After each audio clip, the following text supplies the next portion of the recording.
Hello, BookTube. Cheers. Out in the little book room. Hopefully my little portable heater doesn't kill the sound on this, but it's cold out here. So those of you who are new to the channel, this little bookish room I have is off the porch.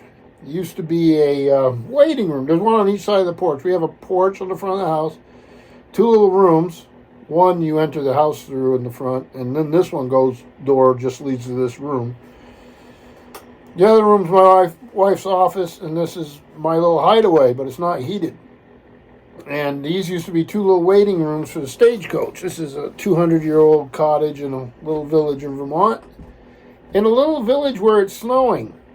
Yes. Started last night.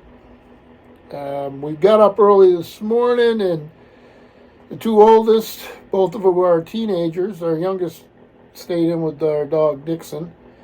And the two oldest came out with me and their mom and cleaned off vehicles and snow blowed and shoveled and all that. There's probably about 8 inches of snow at the time.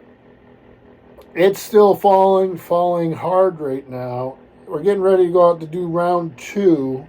I would think we're over a foot of snow now. I may be wrong. It may be more, or maybe less, but pretty good at guessing that. Everything's covered. And we closed the library today. Also, for those of you who knew, I'm a library director. And we closed the library because you don't want anybody getting hurt going to a library, and or anywhere, but for that matter. And then we had to postpone an event we had tonight, a town challenge, where different teams from across the town come and do sort of like a Jeopardy night.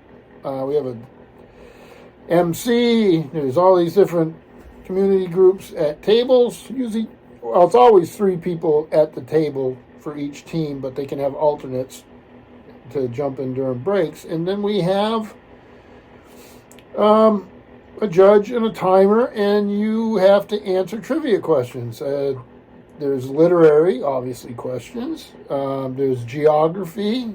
There's our little town's history. There is current events and sports combined. And then there is music. A lot of times with music, an old jukebox or an old Victrola or something will be brought in, and they'll play old 78s or 33s or whatever, and old vinyl. Or they'll do whatever. Every year it changes, and then that can be your question.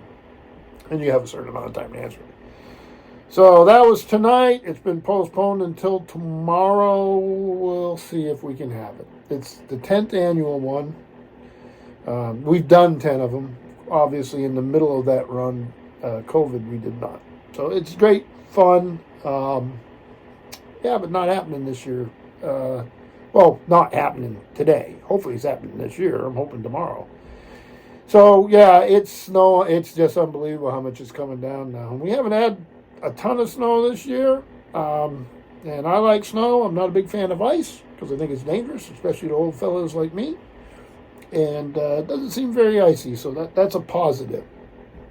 Now, those of you who've been watching the channel for a long time may remember Steve Donahue and I have on more than one occasion gone to something called the 5 Colleges book sale.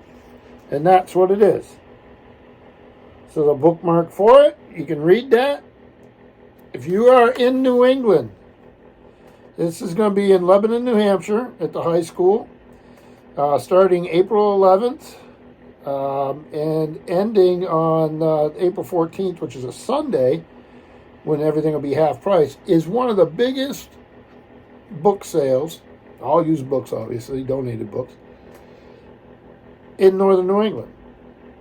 It may be the largest one. And it supports scholarships for New Hampshire and Vermont kids to go to college. So the 5 Colleges book sale, if you can do it, and if you're there, and even if we don't know each other, but you know me from this BookTube channel, please come up and say hi.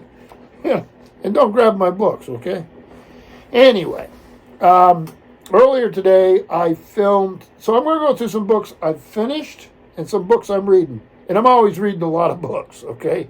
I don't just work my way through just one book usually. Sometimes I do, but most of the time, I have books all over the house. I grabbed them from different parts of the house and brought them down here so we can do a little bit of an update. But one I did read straight through.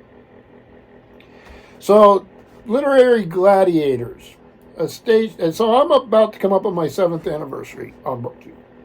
And Literary Gladiators was already around for a while, way before I got here. And I love their channel. And they asked me, apparently they're Alphabet Roundtable. So they are, divvying out letters to people that, to booktubers and people they know. And you pick a book that title begins with that letter. And they were very kind and assigned me letter D.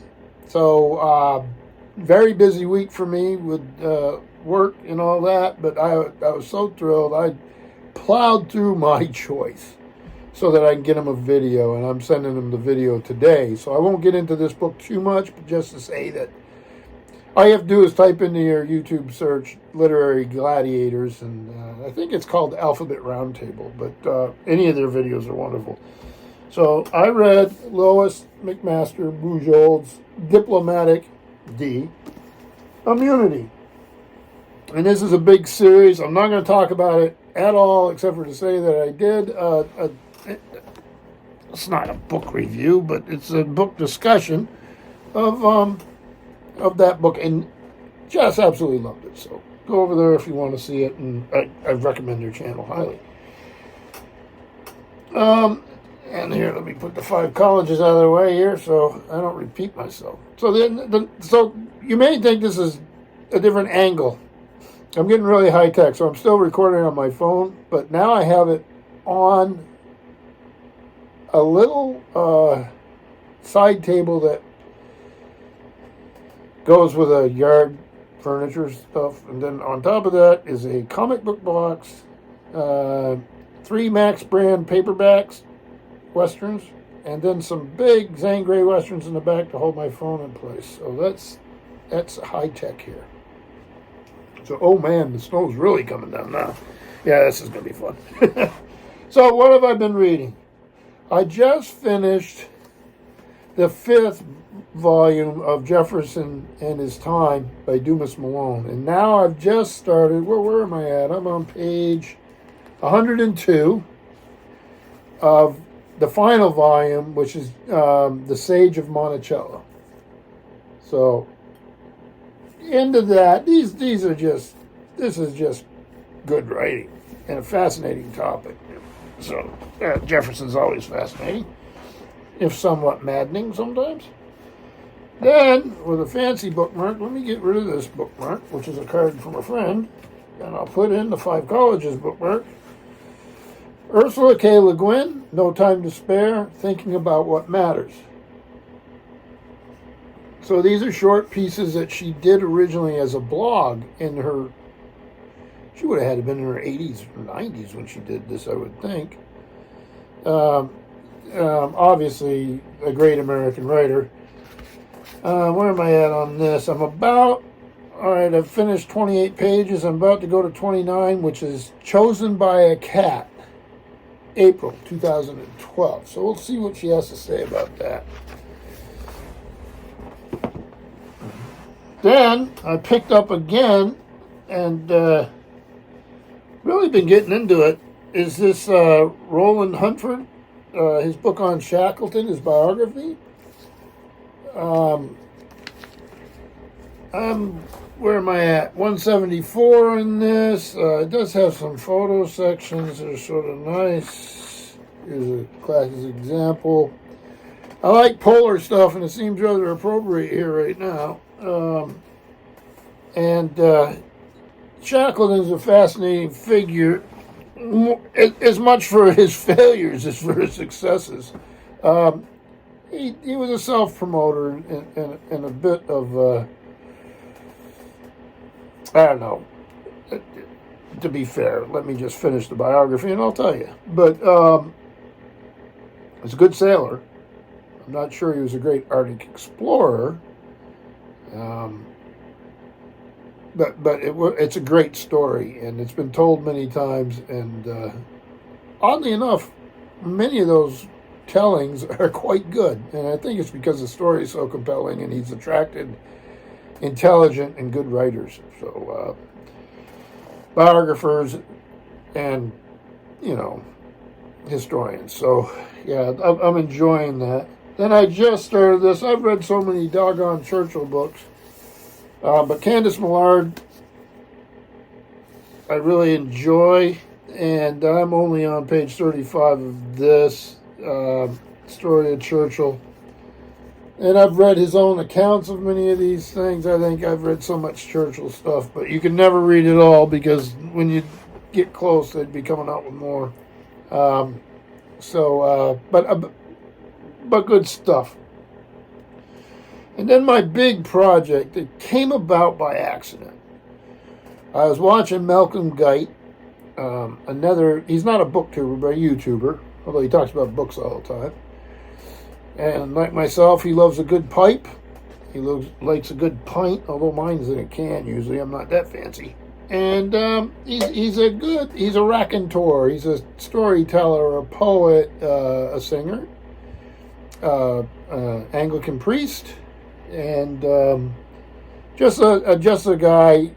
And Malcolm Guite, Guite, I believe, and you can find him just searching. And I enjoy him very much, but he speaks with such passion about Tolkien and the Inklings and all that, all of which I've always liked. And I'd read C.S. Lewis, but mostly in nonfiction. And I'd never been interested in reading the Narnia books. I never watched the movies or that. I've mentioned this before. And he just convinced me. He just loved them so much, and it came through. And that's what can happen on these videos, right? Somebody can love something, and you're like, give it a try. And I did that. So I read The Magician's Nephew. I read The Lion and the Witch and the Wardrobe. And I've been reading this, Prince Caspian. And where am I at? I'm on chapter 7, Old Narnia in Danger, which is page 84. And I've just met, who is it? How do you say his name? Reechapeach? The little, Reepacheep. The little mouse that looks like a warrior. And just delightful. The stories are delightful. I love the drawings in these. And these are where is she at? I had her name. Oh, Pauline Baines. I've really enjoyed this stuff, and I'm enjoying the books more than I thought I would. So it's always good to listen, and somebody may turn you on to something you enjoy. Which, of course, me being me, led me to this. For a little background, Ann Wilson, biography of C.S. Lewis, and I'm only on page 42 of that. Very, very much having my eyes opened and learning quite a bit. Like I said, I've always been more of a Tolkien guy, J.R.R. Tolkien, but I'm learning and enjoying it. So, again, that's what I've been doing. We'll be doing a lot of shoveling around here. We're going to probably make a big old hearty beef stew tonight, and some New England brown bread. And just enjoy being in a nice warm house, but we're going to have to go out and plow and use a snowblower and just get this stuff. You just got to maintain it. If it gets too deep, of course, the snowblower won't work. So we just do it in layers and don't let it build up too high. And but I do think it's time to head out and get it done. So hopefully I can convince Deb, my wife, to insert some pictures of the snow here, and then I hope you are all doing well, and if any of you get a chance, that Five Colleges book sale, it's a good one. You could load up, bring a couple bags, and head home with some treasures. So thank you, BookTube.